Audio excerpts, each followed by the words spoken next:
In 5, 4, 3.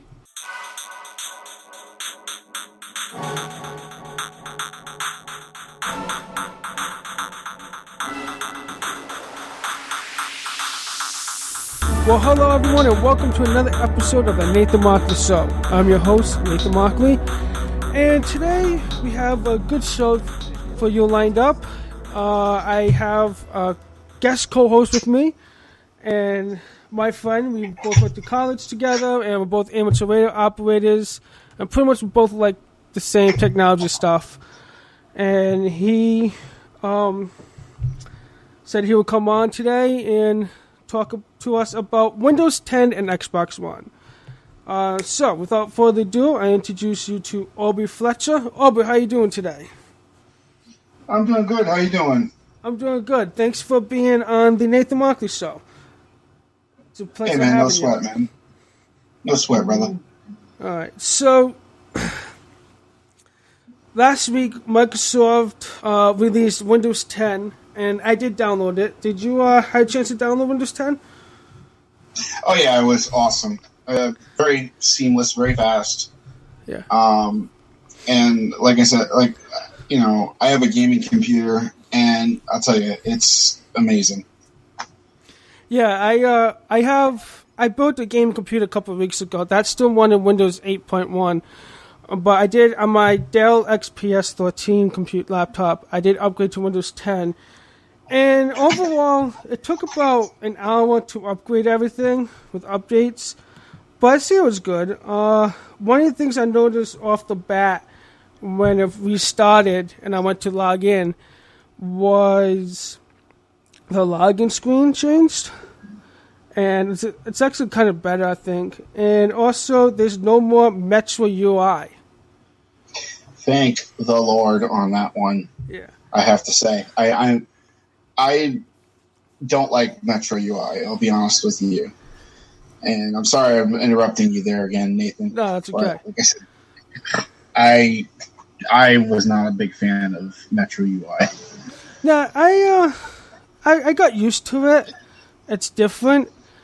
I see what Microsoft was trying to do, but with this new, they brought the start menu back. To me, the new start menu kind of looks like Metro UI, but only shrunken down to the start menu size. And if you remember back in Windows 7, it had all programs. Now it just says all apps. So Microsoft's saying everything, instead of a program, is now an app. Which is pretty nice. Yeah, I like that idea. I really like getting back to basics, going back to a start menu.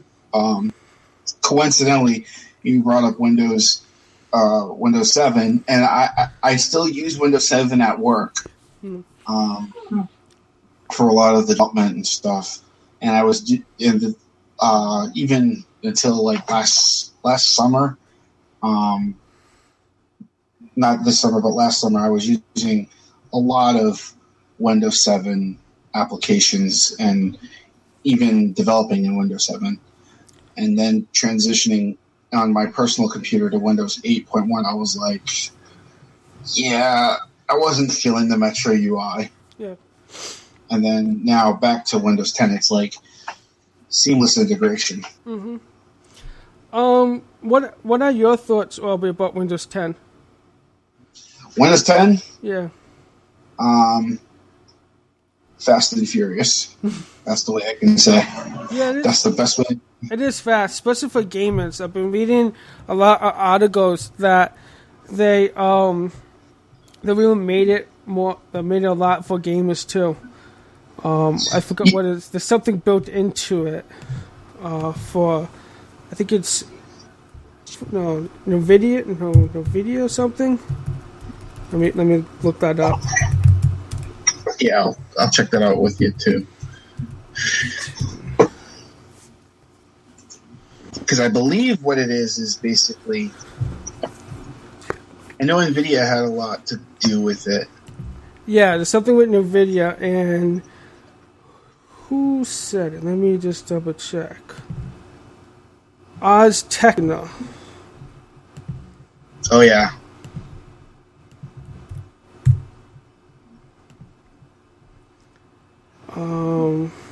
DirectX 12 comes with. Oh yes.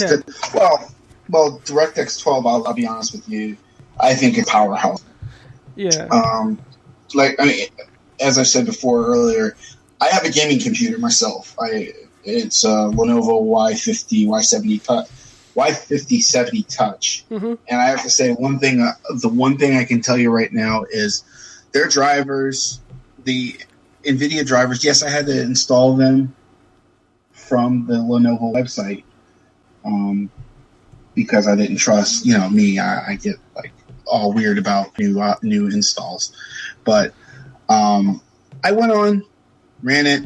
It was pretty good, and I have to say, I was running games like Second Life. It was running fast. I played Saints Row, and Saints Row ran really, really fast. And I had yet to try. We'll talk about that in a little bit. Yeah, I haven't played any games on it yet. I will. And I'm just reading this article from Ars Technica. I'm going to leave a link below to the description for everyone that wants to check out this link.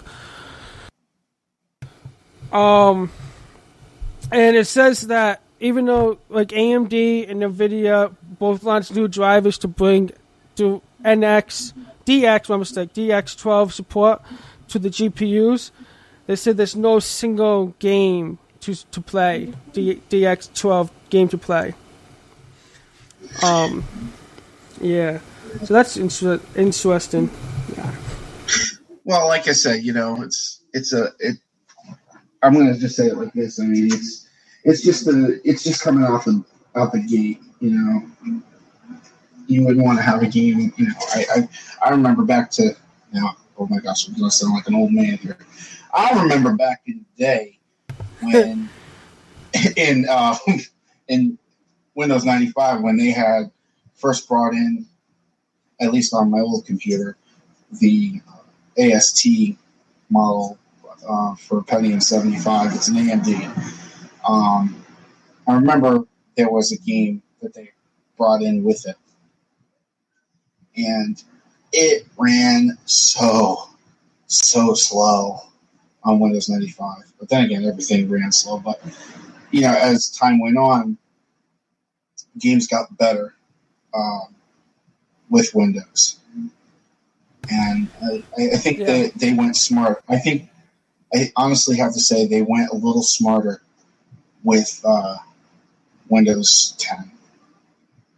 Yeah, I think so. I think it's going to be interesting for all the gamers. And apparently, in this article, you can stream Xbox One games to your PC, and there's a built-in DVR function for recordable gameplay. And that's pretty cool, being able to connect Xbox One and your Windows 10 machine together. And I believe Microsoft wants Windows 10 as like an OS for like other platforms, for like not just computers and laptops, desktops and laptops, but for phones and tablets too. So. Oh yes, definitely. Well, as far as I'm sorry, go ahead. I was going to say that's going to be interesting to see about gaming too, and how people game on now on tablets, because gaming on tablets has become a big part of today's society, and for Microsoft to incorporate DirectX 12 and Windows 10 and be able to do that on a tablet, that's going to be very interesting. Yeah, I agree with you on that. However, I'm an old-fashioned guy when it comes down to gaming. I usually go for the old standbys, the controllers, the mouse, the WASD keys. When it comes down to Xbox One, though, I've been reading articles. I read an article today where they're planning on basically going back and forth, where you're going to be you can play on Xbox One, then play whatever Xbox One game you want to play. From what I'm hearing, you can go from there to the PC, and play, like you said, the streaming. Yeah. But then, from what I've also heard, you're going to be able to play whatever PC game you want and bring it over to go over to the Xbox One, which would be amazing. That would be cool. Yeah, that would be have have one kind of like merge everything together, because Xbox One is kind of a computer, and and Microsoft wants it to be the only entertainment center, because we just got an Xbox One here, and I noticed that if you could plug in a cable box to it, and we can have Xbox turn on the TV, turn on the cable box, record my shows and everything. So, I actually right now, to let you know, I'm actually staring at. I'm using the Verizon app, and I'm actually watching something on TV as I'm speaking to you. But I have it muted, of course. Yeah. Is it Verizon app on the Verizon app is on Xbox One? Yes, it is. And cool. It's like I said, it's totally amazing. And I also, the other thing, I don't know if you also know this, Nathan. You can also plug in because right now I have a 500 gigabyte hard drive. Sorry about that. Yep. 500 gigabyte hard drive, and it works fine. It's great. Yeah. However, I've also found that I need more space. Yeah. So I went out and bought. I went over to my local GameStop and I bought the 3 terabyte hard drive. Oh, well, yeah. That's so when we went out to buy Xbox One. We were talking to the GameStop people there, and the guy recommended us getting a terabyte because a lot of games that you download now, which is amazing how everything's a download, but it's like a 16 gig download or something for a game, and it takes up a lot of memory in the hard drive. So we went with the terabyte. But yeah, I think eventually in the future we have to connect external hard drive to that for more storage, as more and more games get out to the store, and that you don't need to go out to GameStop anymore to buy the games. You just have to go online, and Xbox would download it overnight. Which kind of, it'd be bad for GameStop, because eventually they'll go out to business, because all this online shopping now. I have to beg to differ on that one. Again, being an old school gamer, I mean, I know that digital copy is always the way to go. I mean, right now, some of the things I bought are digital copies. However, there are those old timers that, or even some of those new timers that will say, you know what, I need a physical copy. Yeah, there's going to be games that people want the physical copies, so they can say to their friends, hey, I have this game, and you can bring it over. Well, it's not just that. A lot of developers have created special editions of their games. Yeah, that's true. So say for example, I'll be honest with you. I've been kind of eyeing the Destiny Taken King series, the Destiny Taken King game. Yep. And that game, if you buy the special edition, you get a lot of different things. Like, for example, you get there's the collector's edition, which everybody gets, like all the different collectible items that go along with it, and it's cool. You know, you get a lot of like some of the different cards and animations that they've put together to make this spot thing. Another one is I don't know if you know about this, Fallout 4. Have you heard of that series? The Fallout series? Yeah, I have. Yep. Well, with the Fallout series, you have a lot of. I'm a diehard fan. Been playing since 3. I guess that wouldn't make me a true diehard fan, but nonetheless, I mean, I've played Fallout 3, and I have to say that game is pretty intense. And with Fallout 4 coming out, there's even a collector's edition where you get like the Pip-Boy, which is the little device that you put on your arm, and that they put on their arms in the game that basically tells them their stats and stuff like that. Yeah. So I don't see the physical copy going away anytime soon because of that. Yep. So, I mean, that's pretty much what I have to say on that one. Yeah. I know there's a couple games I want to get a physical, like Call of Duty is one, but also what's it called? Grand Theft Auto 4. No, not 4, 5. Grand Theft Auto 5. I had that for 360, and I traded in to get Xbox One to help pay for that, but I think I might get that because I like Grand Theft Auto games. Grand Theft Auto, honestly speaking, I was a Grand Theft Auto guy for a while, and then I jumped over to Saints Row. Mm-hmm. I have to say, because I'm not one of those serious guys about like the open world and the the whole criminal aspect of it. Yeah. I actually preferred Saints Row, especially the last one they just came out with. Okay. So I want to talk about this Windows 10 Wi-Fi sense. So, past few days, Microsoft's been getting a lot of hate about this Wi-Fi sense, because they tell that it's going to share your Wi-Fi password with your Facebook friends, your Skype contacts, your Outlook contacts. And I was just looking at an article recently, and it said that it doesn't actually share the password.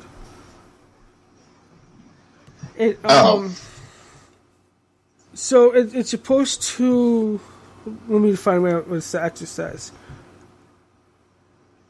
It says Wi-Fi sense is designed to make sharing and connecting to wireless networks easier among trusted contacts. Contacts like the family members and friends that you chat on Skype and Facebook.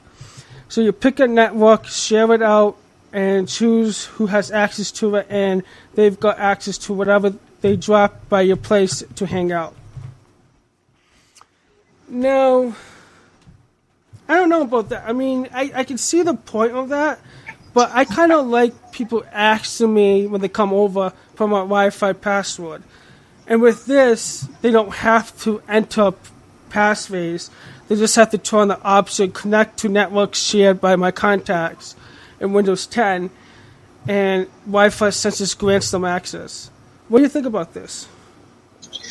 Honestly speaking, I'm right with you on that. I look at it from both ends of the spectrum. Yeah.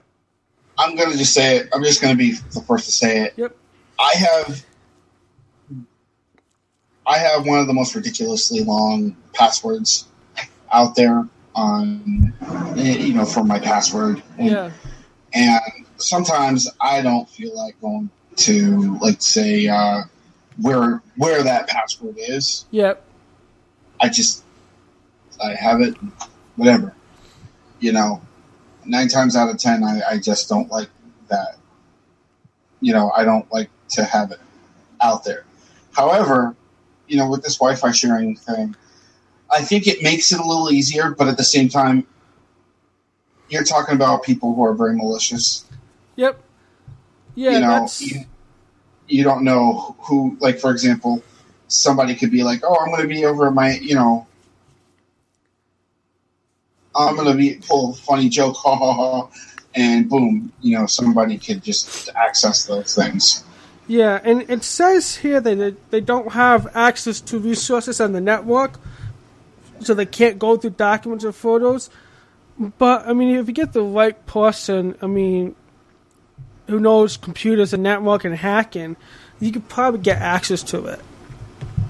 Oh, yeah, definitely. And this is funny, but Microsoft says that there's a way for this Wi-Fi Sense to ignore this sharing.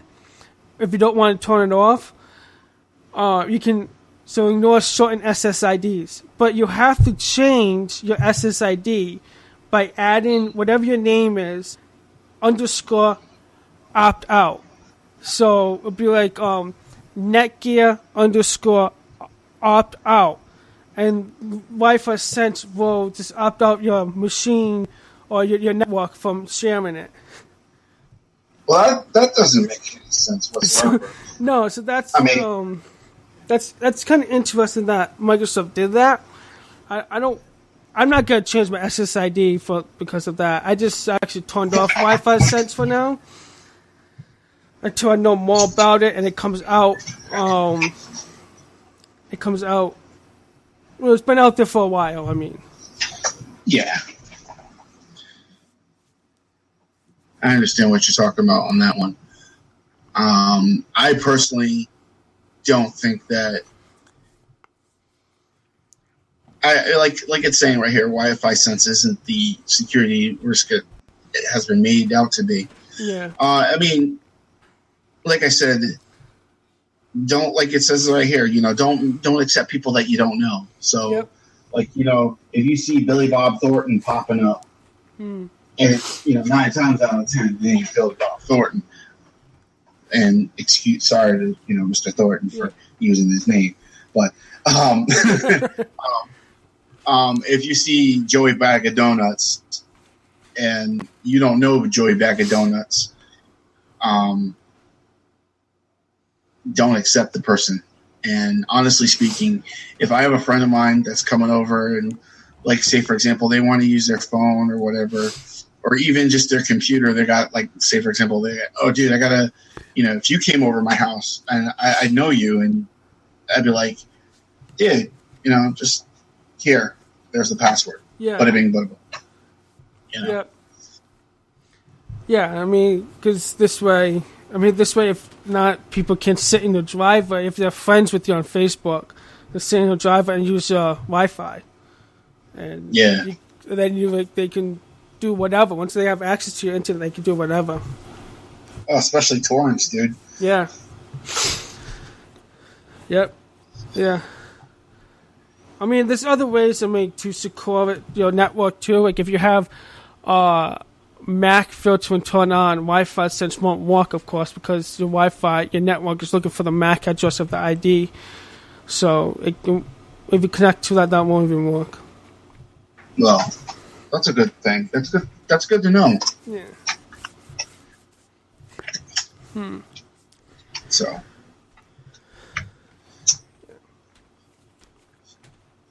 So moving on. Yeah. I'm looking at this right now. I'm looking at Windows 10. There's only one gripe I have with Windows 10. Mm-hmm. And it's not really a gripe because 9 times out of 10 I'll use it when I'm extremely bored. Mm-hmm. Why'd they have to get rid of Solitaire? Did they get rid of Solitaire? They made it no longer free. Oh, really? Yeah. It has DLCs. It bugs me because of the fact that I don't picture Solitaire having DLCs. Yeah, that's I really don't. I didn't know that. I don't play games like those kind of games on my computer, but I know people who do play Solitaire, and that's a very interesting. Why did Microsoft do that? Well, I know that they want to, do some. They want to do some other things, and I guess it's probably all about space too. I guess. Oh no, because Solitaire doesn't take up a lot of space. That's you never know. I mean, and it's not like Microsoft needs the money. No, Microsoft doesn't need the money. I mean, they have an entire gaming engine that's running right now. Yeah. And I've been there for not at Microsoft, but I've been playing many Microsoft games since I was I was a teenager. Yeah, I remember playing Microsoft games on when I first had. I think I had Windows 95 and Windows 95, then Windows 98, and then I had every other edition. Actually, I have to go back even further than that. I have to go back to Flight Simulator on the Atari XE. Atari XE. Yes. Yeah. So that's an 80s computer. So yeah, I go back. So. But yeah, so anyways, I thought that was pretty cool. And I have to say, like going back to the whole Windows 10 with integrating with Xbox One, man, I don't know. The future seems so bright with Microsoft now. They've done so many wonderful changes. Yeah, I think so. I think it's going to be good. Have everything connect to one another. Oh, speaking of backtracking again to Fallout 4, did you catch the most important thing about this? No. Most important thing about Fallout, about Xbox One is with Fallout 4 you can get mods. So I don't know if you're familiar with like modded gaming on the PC. Basically, you got user created stuff, which is pretty awesome. It's a thing from it's basically what we use on PC games regularly. Yeah. You know, somebody's idea comes to life, and it's pretty awesome. And bringing that to the Fallout universe, especially Fallout 4, that would make it massive and beautiful. Interesting. That's pretty. Yeah, I have to start playing more games and get more into it and see what's going on. I'm getting my hands into more gaming stuff. I'm telling you, man, it's a big world. It's a lot of fun. I'll tell you. Yeah, I'm just again reading more stuff about this Wi-Fi Sense, and apparently it says that it's going to be your Wi-Fi password is encrypted. It's sent in a stored encrypted on Microsoft server. So when your friends connect to it, it'll be sent through encrypted, so no one can read it. So I guess it's all messed up stuff. So that's good. And if Microsoft gets a hack into it, the hackers won't see the password on the server because it's an encrypted file. Well, then again, you also have those people that can crack it. Yeah, it depends on how. Yeah. Yeah. But it also depends on how well it's encrypted, what encryption they use too. Yeah, like 256-bit encryption. Yeah. I understand where you're coming from on that one. So I guess it's good and it's alright and bad. I don't know. I think it's good. We'll have to see how it plays out over the next few months. Oh yeah, I mean, if there's a security breach, I think Microsoft, Microsoft has changed in its architecture and its landscape.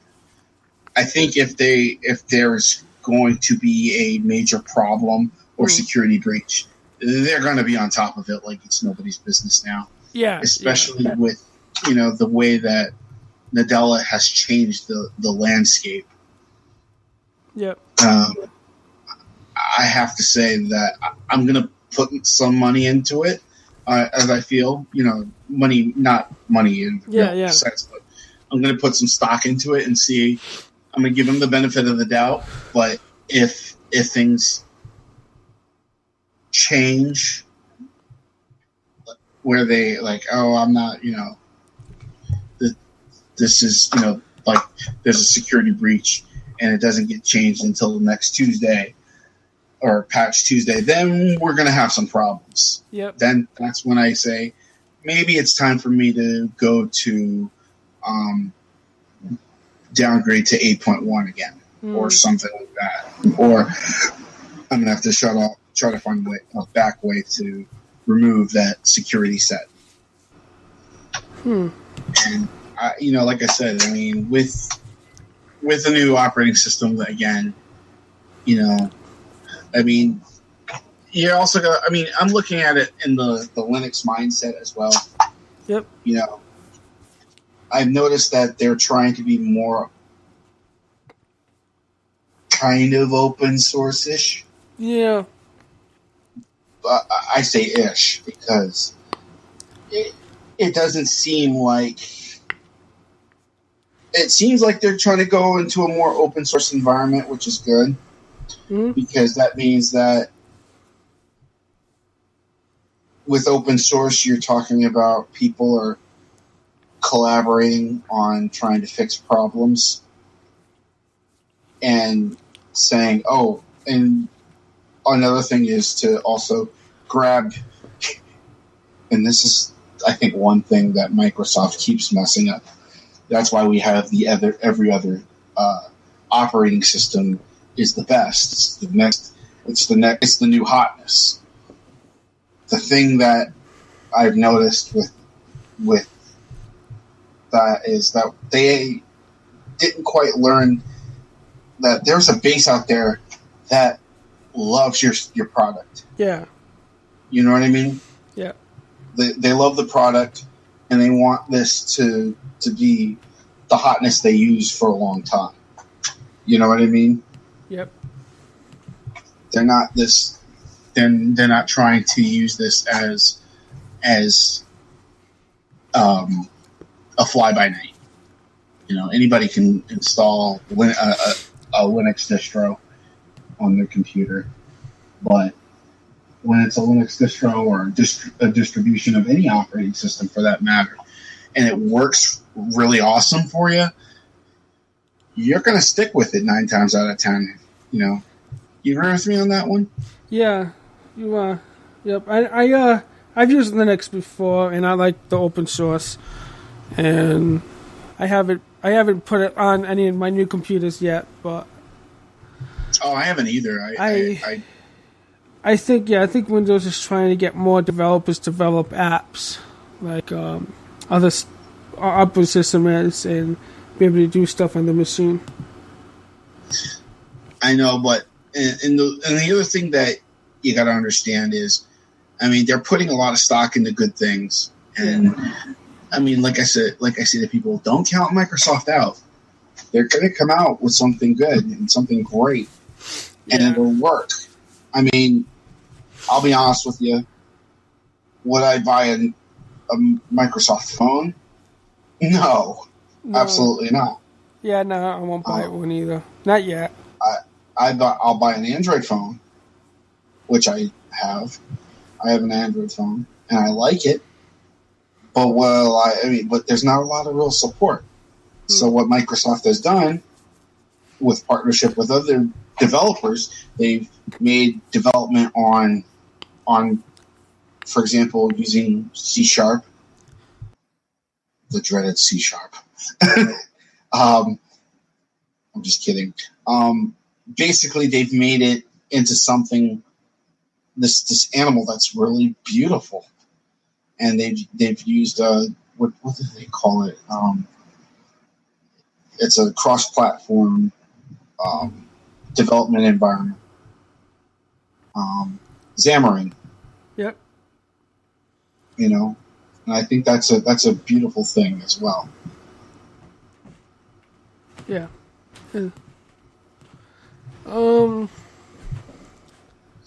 So you want to talk something about anything else about Xbox One? Oh yeah.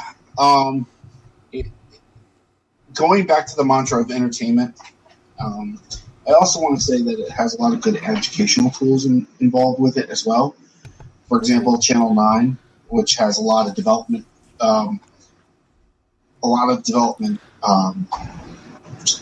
even for like databases and stuff like that. If you want to learn about databases and stuff like that, they have videos on Channel 9. I suggest that app. And definitely, if you're in the educational sector right now, like student in college, high school, elementary school, check out Khan Academy. You can, you know what I mean? Mm-hmm. Mm-hmm. So I would suggest just checking that out that way. What it is. All right. Yeah. I think. Hold on. I think it's Channel 9 was good. I looked at it recently, and I like watching those education kind of program and just different stuff you can do on it. And I think it's going to be good for people who want to learn what's more and learn how to do stuff. Yes, that's one of the things I like about Xbox One. I found out is that I'm able to stream directly to Twitch gameplay, and it has this thing called Snap, where I can have like two windows in one display. So I'll be playing a game, and I can also have Twitch on the side of it, but the right side of my screen, and I can see who's watching my video and who's chatting or whatever. So it gives a nice interaction between me and the people watching it, my viewers. And as a YouTuber who wants to get into more gameplay and be able to stream that directly from Xbox to Twitch and then export it from Twitch to YouTube, that's pretty cool. Yeah, it's an amazing thing. It totally is amazing. I like sitting on, like, I have a 37-inch I'm sitting on my desk right now. That 37-inch, I can sit here and watch on one screen. I could watch a YouTube video and laugh my head off and be playing Destiny, which, by the way, I'm a big fan of Destiny. And Nathan, you definitely should get Destiny. Yeah, I think about that too. Yeah. Yeah, go for it, man. It's really awesome. But at the same time, you know, I love the fact that you can do a lot of the different things, like, for example, you know, the multi-screens, even the fact that they're now even going to a more, one of my favorite things is the game previews. I don't know if you've heard about that yet. Yeah, I have, actually. Yeah, they've got two games right now in the game preview. First of which is called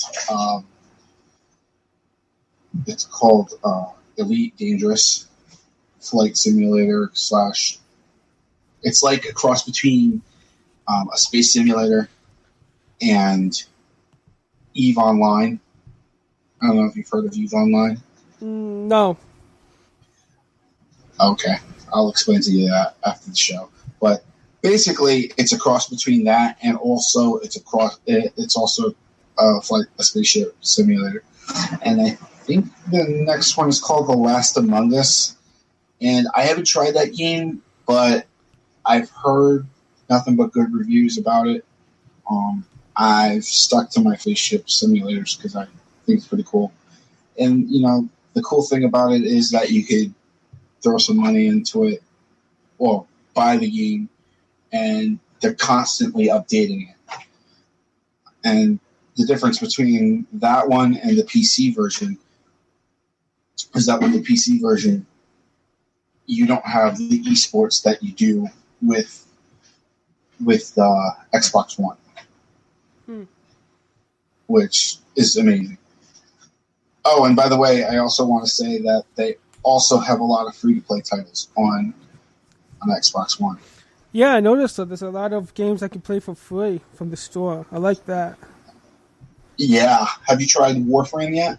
No, I haven't. No, I haven't played. The only game I played on Xbox One right now is Call of Duty. It's a good one. It's a really good one.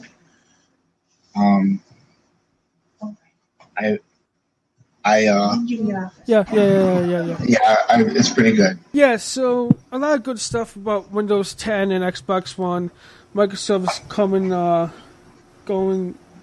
Microsoft is coming out good, and I think it's really focusing on the mobile technology that the world is going into nowadays, and it's listening to everyone that's using it, and I think we're going to see all good stuff coming out from Microsoft in the next few months in the future too. I think everything from applications development to video games to Microsoft is on point. I'm not going to take anything away from Sony. I'm not going to take anything away from Nintendo because Nintendo actually has something coming out down the pike itself. It's from what I'm hearing, it's called the Nintendo NX. But right now, the main player right now, the two main players right now are Sony and Nintendo. And I have to say, I'm going to put my money in, Sony and Microsoft. But I think the one player that I'm going to go for right now is going to be it's going to be Microsoft, and I really think that they're bringing the ball, as they say, they're bringing the fire. Yeah, and it's a lot of fun, and I think that it's going to be great for power user, developer, and everything. So. Yep. Yeah. Yeah, and I think all good stuff. And I think that's going to do it for today's episode of the Nathan Markley Show. I want to thank you, Aubrey, for joining us and being my guest host today. And hopefully we can have you on again soon. No problem. If you guys want to hit me up on Twitter, I am at AirwalkerX. On the Xbox One, it's my gamer tag is AirwalkerX01. Cool. And of course, if you guys are amateur radio operators, my call sign is KB1YAR. Awesome. Yes.